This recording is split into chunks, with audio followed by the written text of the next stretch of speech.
How to deploy project on Render 2025. In this video, what we're going to be doing is we're going to be talking about Render and how you're going to be deploying a project on Render in the easiest way. So to do this, first of all, what you're going to do is you're going to make sure to be fully signed in with Render, and you're going to make sure that you're in the dashboard and service type. So in service type, what you do is you choose a resource. So it could be a static site, it could be web services, private services, background workers, key value, whatever you want. So I want to go with a static site. Okay, a static site is just a blank website that you can choose to deploy anything on.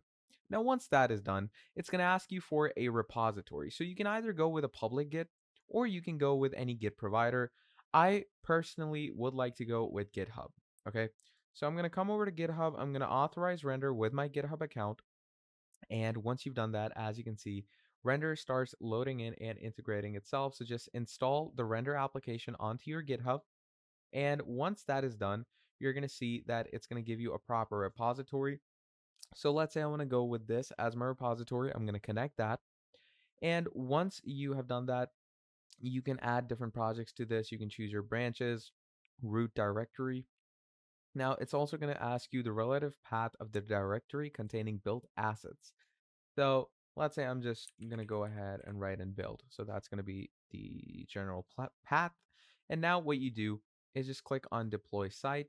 It's going to ask you to add a payment method just to, run things in. And once all of that is done, it's going to deploy your project on render. So that is how you're going to be doing deployment. Thank you for watching this video all the way till the end. And I'm going to be seeing all of you in the next video. Have a great day. Goodbye.